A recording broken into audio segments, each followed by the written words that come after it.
બિહાર દલીપપુરથી ટ્રેનમાં સુરત આવી અવધ ટેક્સટાઇલ માર્કેટમાં 6 જેટલી ઘરફોડ ચોરીને અંજામ આપનાર રીઢાને તેના વતન બિહારના ભોજપુર આરાથી ક્રાઇમ બ્રાન્ચની ટીમે ઝડપી પાડ્યો છે. ક્રાઇમ બ્રાન્ચની ટીમ સુરતમાં બની રહેલી ગુનાખોરીને અટકાવવા પેટ્રોલિંગમાં હતી ત્યારે ક્રાઇમ બ્રાન્ચની ચેઇન સ્નેચિંગ સ્ક્વોડના પીઆઈની ટીમે બાતમીના આધારે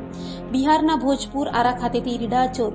વિટ્ટુકુમાર સત્યેન્દ્ર નારાયણ સિંહને ઝડપી પાડ્યો હતો અને તેની પૂછપરછ કરતા આરોપીએ કબૂલાત કરી હતી કે વર્ષ 2012માં સુરતમાં રોજગારી અર્થે આવતો હોય અને મોજ શોખ કરવા વાપરવાના રૂપિયાના હોવાથી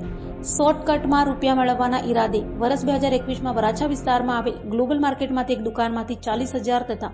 વર્ષ 2023માં રિંગ રોડ ખાતે આવેલ રાધાકૃષ્ણ ટેક્સટાઇલ માર્કેટમાં આવેલી એક દુકાનમાંથી 36 લાખની ઘરફોડ ચોરી કરી હતી. જે ગુનામાં પકડાઈ ગયા બાદ વર્ષ 2024માં બંને ગુનાઓમાં જામીન પર મુક્ત થયા બાદ વતન બિહારમાં રહેતો હતો અને બિહારના દલીપપુરથી ટ્રેનમાં સુરત આવી રાત્રિના સમયે પુણા વિસ્તારમાં આવેલ અવધ ટેક્સટાઇલ માર્કેટની અલગ અલગ 6 દુકાનોમાંથી રોકડ રૂપિયાની ચોરી કરી વતન ભાગી ગયો હતો. હાલ તો ક્રાઇમ બ્રાન્ચે રીઢાને સુરત લાવી તેનો કબજો પુણા પોલીસને સોંપવાની તજવીજ હાથ ધરી છે.